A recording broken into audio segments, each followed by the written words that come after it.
Hello YouTube world, welcome to my channel. Don't forget to like, comment, subscribe, and hit the notification bell so you can be notified when I drop hot content like this, and stay tuned for the next video.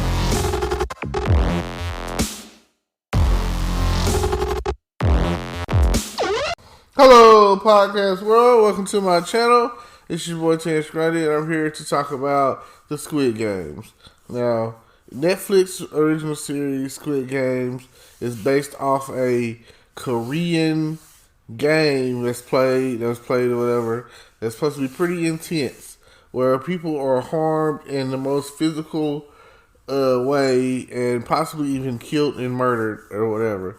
The games are like starting to. It's like a game to where people are basically risking their lives for billions of dollars. 45.6 billion. Is it worth it? Is it worth your life? Okay. First, it starts off with a guy who wins money at the horse track or whatever. Apparently has a gambling problem, and he gets pickpocketed, and it's his daughter's birthday, so he's planning on taking his daughter out for this chicken dinner, basically. You know, as they say, winner, winner, chicken dinner. So, in this situation, it's like, he's a loser. What can I say? But he is a loser with a good heart.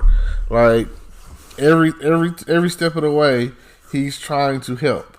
So, when it comes down to it, he really doesn't know what to do, but this opportunity presents itself where a guy comes into him in the subway station and was like, if you play this game with me and you win, I'll give you like $100,000 or whatever. Like I say, this is their currency, so I just interpret it as it's, a U.S. currency, the dollar. So I really can't say. So then it was like they were basically throwing like a red and blue square, and the goal was to flip it. And if he lost, he got slapped in the face really hard. So ultimately he wins the money, and then the guy gives him a card. It was like, oh yeah, we got like a few spots left. You should check it out, hurry up. He was like, you have the chance to win all this money, blah, blah, blah. So, the real situation was 456 contestants. That's where they get basically $1 billion per contestant or whatever. So, no, million or some, well, whatever. All I know is like, about whatever the math is, 456 contestants equals out to be $45.6 billion. And it fills up inside this big pig, like a big plastic piggy bank or whatever, in the sky, where they were basically held captive. So you call the number on the card, they scoop you up, they blindfold you, they gas you, you go on this rope. And I mean, of course, this is some sick stuff that some rich people came up with. So, it's all crazy. Then they take you to an island to where I have all these games rigged up. Now, the very first game that they do is red light, green light. Red light, green light. Like, isn't that crazy? So they're doing red light, green light, and if you're caught moving on the red light, green light after the fact, you get shot. So there's like a giant robot or whatever. When it's a big giant robot, it's a doll or whatever, a girl. And if it turns its head, it's like counting down or whatever. Every time it turns around, if it senses your motion or whatever, there's these guns in the sky and they take you out. Boom, dead. You big boom. And then so when the people start noticing that the people are really dead, they start running the other way, like, oh, let me out, in fear.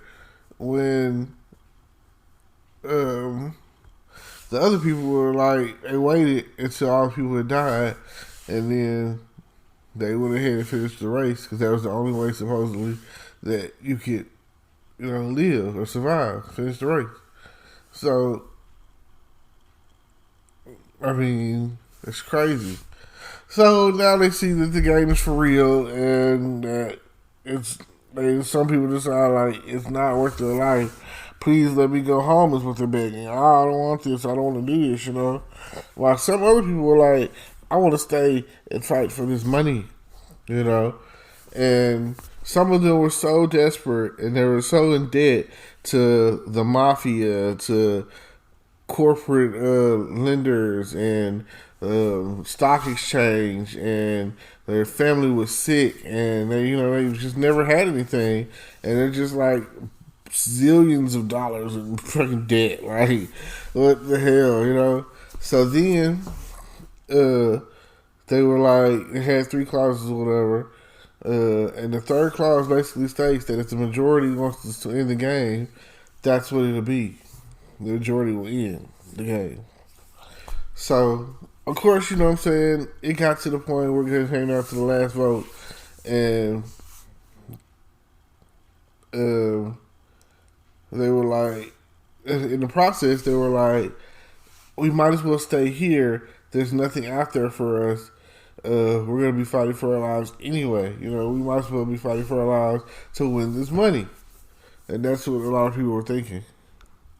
And then that's when the guy was like, came up with the whole vote for, if that's part of the clause of it, that's one of the rules. So they were saying that here, everything was equal. But some places it's not. So then, they let her, comes down to like one final vote, and the guy votes to end the game. And this guy supposedly has like dementia and like cancer in his head or something like that. So, he doesn't pretty much care if he lives or die or whatever. So now it's like, what are you going to do? What are you going to do? So they get out there, and the argument was stated, in here, we have a fighting chance. Out there, we don't even stand a chance. So that was the concept. So then, like, after it was all said and done, after it was over, what's his name? After it was all over, when it was all over or whatever, they let him go, and they get out there and decide, I need to make this money, solve my problems. Things have gotten worse. And so they opt to go back in the game, and it gets down to the wire, and they start playing Squid Games, the original one.